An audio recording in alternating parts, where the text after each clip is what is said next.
Today on COVID-19 Local Impact, players and families rejoice from afar on OHL Draft Day. Go Pete's, go! Cobourg police say crime numbers are on the rise.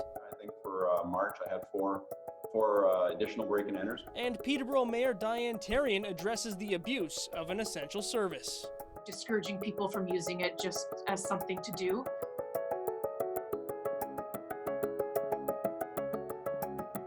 Hello and welcome to COVID-19 Local Impact. I'm Dan Malta from the Your TV Peterborough studios. Over the last 2 weeks, we would bring you an address from Peterborough Medical Officer of Health, Dr. Rosanna Salvaterra.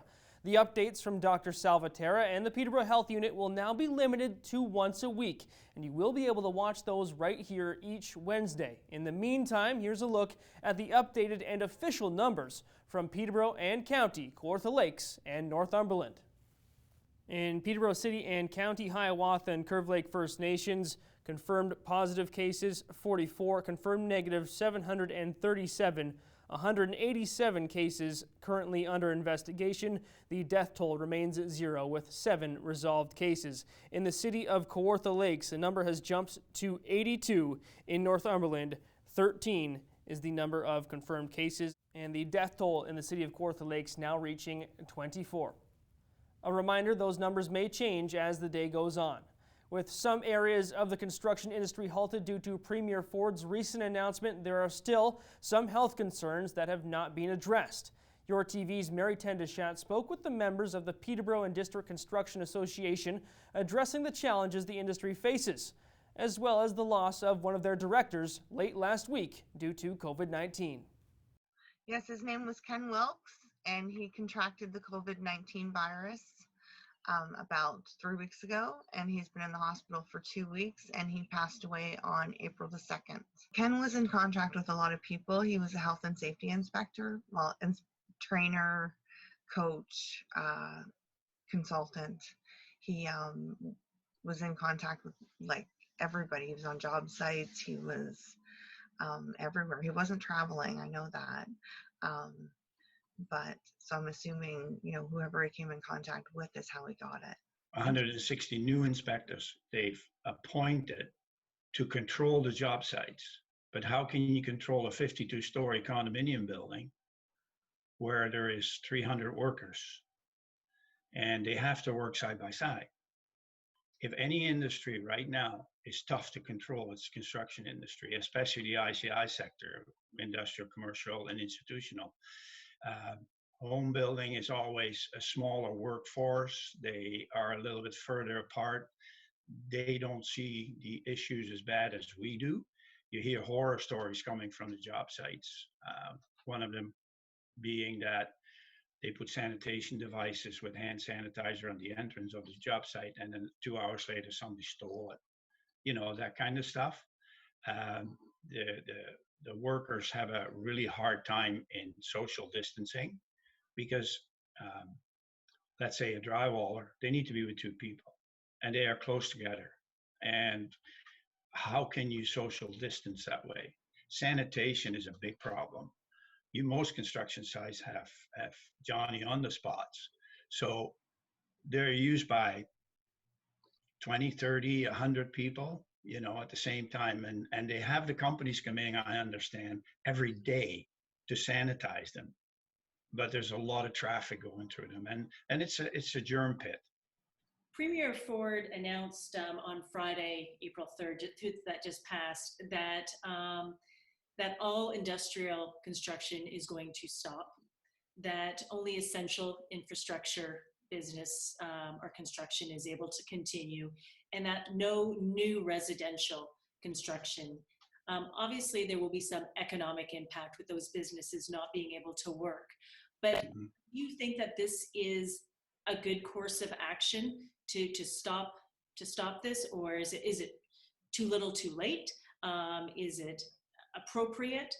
Well, I think it might be a little too late. However, he didn't dead stop it. He said anything that already has a permit or it's already started, it can keep going. So he really didn't stop anything at all, because anything around here is still going. So it's not stopped. he should have stopped this completely, is what he should have done, in my opinion. Ontario Premier Doug Ford commends teachers for continuing to educate the youth of the province and announces more funding for children. I want to take a moment to say thank you to our teachers. I want to thank you for your hard work in keeping our children on track during this challenging time. I know many parents are adjusting to these changes, and it is critical that during this time, kids keep learning. Education must continue, and we're taking every step possible to make sure this happens. And we're doing everything we can to support parents during this challenging time. We introduced job protective leave for those who need to stay home while schools and daycares are closed. We've reduced the price of electricity to help offset the added cost of being home all day with your children. We now have 23 child care centers open to provide free child care for our frontline healthcare workers and first responders. And starting today, we're providing some direct support to help with the cost of keeping kids at home. Starting today, you can apply to receive $200 for each child or $250 for a child with special needs. Ford also urged Canadians to celebrate Easter and Passover, but to practice physical distancing in the process. And for many of us, this week means a celebration of Easter and Passover. Whatever your tradition or custom, keep it alive, but please keep everyone safe and healthy as well. Stay home. Don't go out except to pick up groceries, prescriptions, or go to a medical appointment. Our Chris Potter continues to have conversations pointed at the current mental health of Canadians. Today's guest is Tracy Maxfield, author of the book Escaping the Rabbit Hole. Today, with what's going on, how people can start to recognize that there's depression, that depression is part of what's going on in their daily lives, and maybe they don't even recognize it. So can we start from there? So absolutely. As you know, we're living in a very, very stressful time right now. And so certainly if people who are already depressed are likely feeling worse. People who have an undiagnosed depression, I think they're going to notice that their signs and symptoms are going to become very, very apparent. Or if they're not noticing, friends and family, whoever's in their connection will notice. Depression is going to be a very normal reaction to what's going on. I know lots of people have likened our response to the pandemic to Elizabeth Kubler-Ross's 5 responses to being told you're dying or actually of grieving a death. And I know depression is in the middle.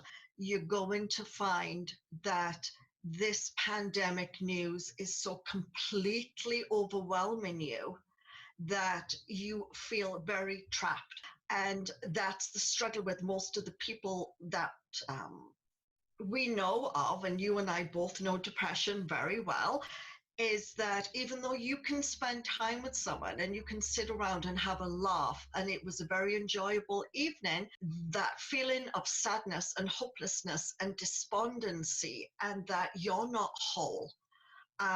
Depression makes you feel like you are not the person you once were. And lots of people are confused as they're trying to figure out what is going on with me. Depression does not mean that you're walking around crying and crying and crying and holding yourself, waking up in the morning and turning on the news to see Trudeau and knowing that there's no end in sight yet. That sadness, that depression, that, oh God, what does the future hold? That's normal. And you do have to strategize to get out of that because you don't want to get stuck in that.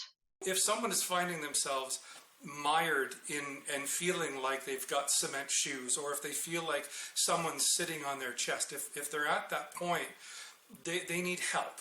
And I urge people, just because we're in the midst of a COVID-19 pandemic, it does not mean that every other health concern falls by the wayside, period. because now more than ever, with this social isolation, if you have a mental disorder, unless you're able to reach out and start getting a care plan, for want of a better word, a management plan implemented, it's going to get worse and it's going to send you down a very dark path. For those of us and those of you who are having issues with depression or anxiety, or maybe you haven't even figured out what it is. Maybe there isn't a label on it yet, but you know there's something wrong and there's something happening, or somebody beside you has something happening. And without judgment and without trying to label things and without trying to push thoughts or ideas on people, but just start the conversation. Thanks very much for that, Chris. More coming up as COVID-19 local impact continues as we review OHL Priority Selection Day on Saturday for the Peterborough Petes.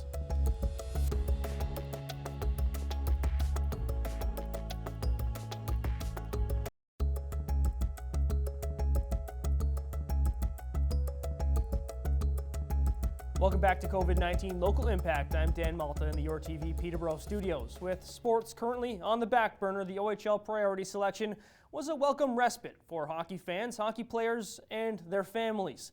The draft is normally conducted online, but as we detailed last week, things would be much different this time around. We spoke with a handful of the picks on draft day, including Pete's first round, 15th overall selection, Donovan McCoy, a right shot defenseman from Belleville. Good 200-foot player, someone who moves the puck well, good in all three zones, and use my size and skating to my advantage everywhere. It was really good. We knew what teams were kind of looking, but we were still surprised when today came, and when we got the call and we saw Peterborough on it, that was really exciting to know that we were going to such a great team in a great town with amazing people, and I can't wait to get started. McCoy won an OMHA championship with the Quinte Red Devils this season and was named as one of the OMHA Players of the Year. The other recipient of the award, Pete's 23rd overall selection, 6'4" right winger from the Southern Tier Admirals, Sam Alfano. I mean, Donovan's such an unbelievable player. And, you know, as the year went on, I'd always just work to eventually play against Donovan because I knew it would take everything I got. And so to be able to go to Peterborough with him and hopefully just start something special there, it's pretty amazing. I'd say yes, yeah. They got like quite a dynamic duo in the both of us, even Justin there too. And I saw Sean Ramsey, we got him too. I know terrific players that we all drafted today, and the future's looking bright for us. The feeling of joy was a common trend amongst the Pete's selections, as most of them described it as the best moment of their lives. Hugged my dad, and it was a great moment, and I just started crying. I was bawling, actually. It was just a great experience. Oh, I was so happy. My dad was crying. Everyone was happy. Dog was jumping. Everyone was super hyper, and I was getting phone calls and texts from everyone, trying to go through them all still. The reaction was me running around in the backyard about 5 times, just with my hands in the air. It was pretty exciting moment, a lot of adrenaline running through. So very emotional in the family, especially for my dad and my mom. They found out, they started crying and stuff, so yeah. 7th round selection, Eli Sebastian's parents were by his side as he joined us, and they couldn't be more proud of their son. Go Pete's, go! And I'll keep you guys in there for just a moment as well, Mom and Dad. The moment that I guess you guys get the call either from Mike Oak or if it shows up on the screen watching the draft, what was that moment like for you guys as a family? It was great. I mean, you know, growing up in Ontario and being a family from a small town as well, you know, the OHL has always been a goal for Eli, and to see that come true through all his hard work, and you know, it's we're really happy for him, and as a family, it's you know, it's a nice little stepping stone for our son, and to be in Peterborough, which has such history and tradition as a hockey town and a small town. It's quite exciting. And who got the first hug? Mom, of course. Mom.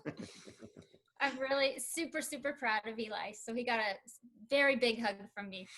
And Eli, we'll go through your life to this point. Where does this rank in terms of moments?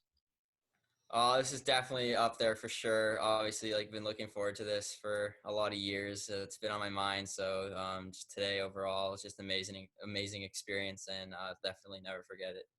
Certainly great moments for the players and families involved in the priority selection. We'll now flash back to immediate local concerns. Some people require city transit to get to work and medical appointments.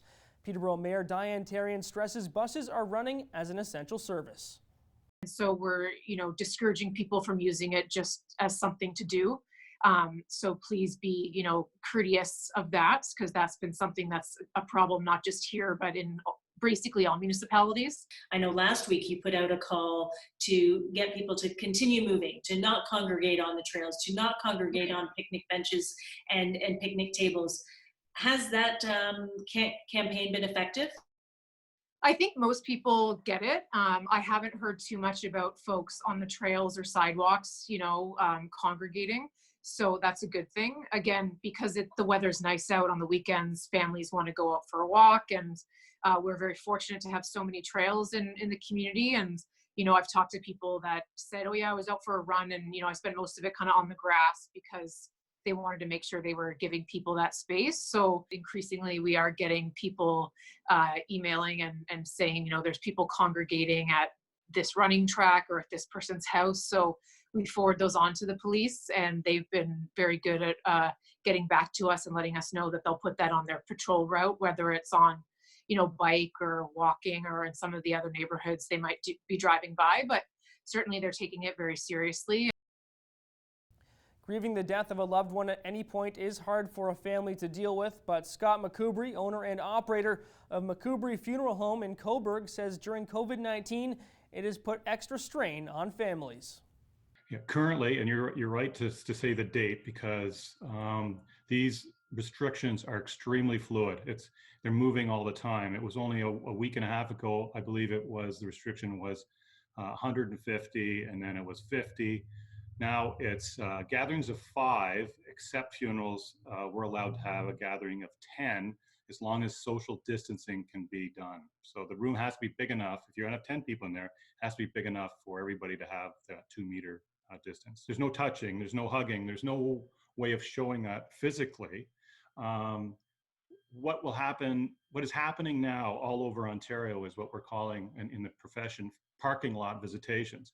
So what happens is you've got a funeral attendant in the parking lot. As the people arrive in the car, they get a number, and then the immediate family, say 5 of them, are allowed to stay in the funeral home, and we bring the people in 1 car at a time.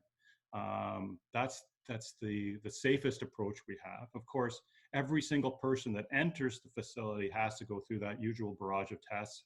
Are you feeling well? Have you been out of the country? Do you have a fever? For goodness sakes, use the hand sanitizer on the way into the facility and then on the way back out of the facility.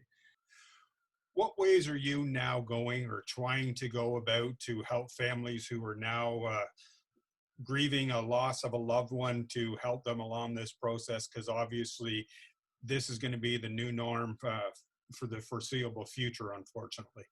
Mark, it's very difficult on the families. Right from the get-go, they're not allowed to enter the institution where the person has died. So they may have Facebooked with them, but they haven't been able to be physically with them during the time of death, up to the time of death. And now we're telling them they can't have a proper funeral. So this is not really helping the grief process. This makes it much more complicated. So we're trying to do what we can. We're using technology like Zoom. We're trying to stream funerals if that's what people want to do. We're bringing carloads of people into the funeral home at a time, and then bringing them back out, bring another carload and that kind of thing. We're trying to do whatever we can. But the truth of the matter is, what we need to do is have the burial or cremation take place as soon as possible. We've been mandated by our registrar, the Bereavement Authority of Ontario, and the Ministry of Health, that we are not to delay cremations or burials. They're to take place immediately or as soon as possible. They're worried about a backlog. They're worried about those terrible scenes that we're seeing now in Europe and now in New York City happening here. We hope that and pray that we're going to miss that, but they're taking all of these things into consideration. So what's happening is the burial will take place with a very few number of people. Again, only 10. Doesn't matter if this whole cemetery, only 10 are allowed to gather in that area at one time.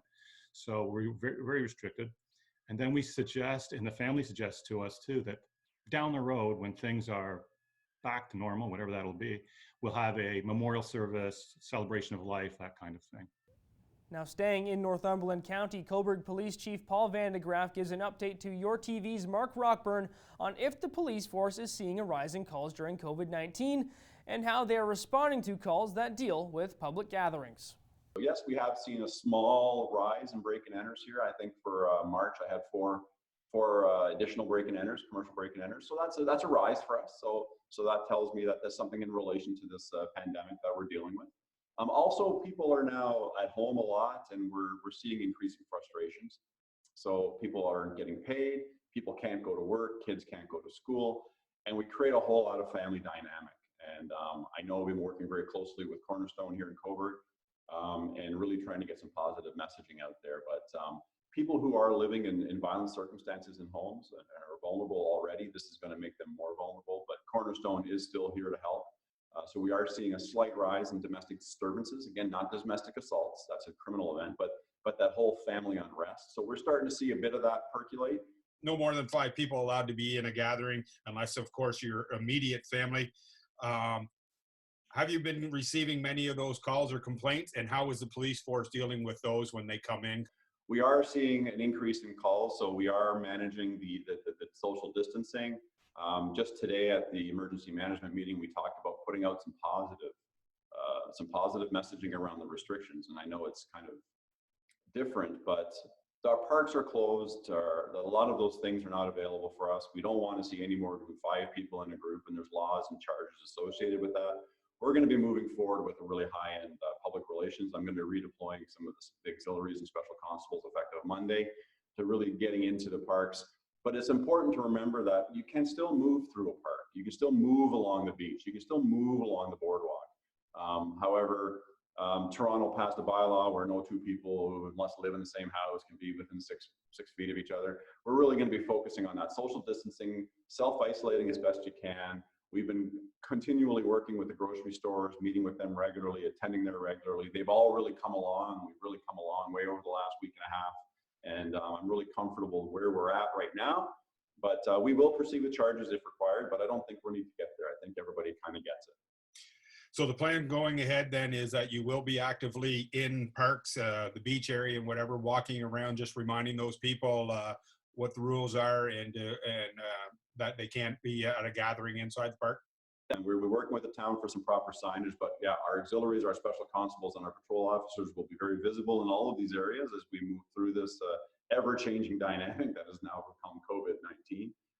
But our messaging to the public is, if you need to be out, less than 5 people, keep your social distancing unless you're in the same household. Move through the park, enjoy the boardwalk, enjoy the beach. You can't gather, you can't stop, you can't set up your picnic basket. Hopefully people take this direction, but if they don't, we're going to move them on. And if they don't move on, then obviously we'll look at charges. Has there been any calls or complaints under the Quarantine Act, Paul? Yeah, we've had a couple. We've had a couple individuals reach out to us and they believe so-and-so should be quarantined. And it's really a tough thing to enforce. But again, we attend, our officers attend, we speak to people. A lot of times it's education. And actually, I'm just thinking back to one particular call. The person did come from the States. I don't know how they missed all of the news, but they did. And as soon as we kind of enlightened them and did the education piece, they actually were really remorseful for what had happened. And Prime Minister Justin Trudeau announces the opening of the Canada Emergency Response Benefit online and details how the federal government is going to make adjustments to the benefit to allow more Canadians to apply. Over the past few weeks, we've brought in a whole range of new measures to help families and workers, seniors and business owners get through this. Taken together, we've introduced the biggest economic measures in our lifetime, which will help millions of people. That includes the Canada Emergency Response Benefit for if you've lost your paycheck. Whether you're taking care of someone who's sick, have been laid off, or are living with a disability, the CERB is there for you. This benefit is now available starting today. If you're born in January, February, or March, you can go to canada.ca and apply online. If you can't apply online, don't worry. You can call 1-800-959-2041. Since it opened this morning, 240,000 people have already successfully applied. We also found out about a couple of cancellations today. The Norwood Fair has been put on the back burner. It's annually held during Thanksgiving. They've put that off until the year 2021. And the Peterborough District Sports Hall of Fame announced the cancellation of their annual induction dinner. This year's inductees, however, Robert Allen in for athlete all around, Jim Bell also in as an athlete for softball, John Kaspersky, an athlete in the track and field category, Rosemary Powers as an athlete and builder in hockey, and Marion Watkins, builder, hockey development coach, skating, Albert White, also in as a builder for track and field. The Peterborough Singers were proud to be part of the Bob Cajun Sing-Along in support of Bob Cajun Strong and the Pinecrest Nursing Home as they continue to battle the COVID-19 outbreak. We'll leave you with that as we say goodbye for your TV. I'm Dan Malta, and we'll see you tomorrow.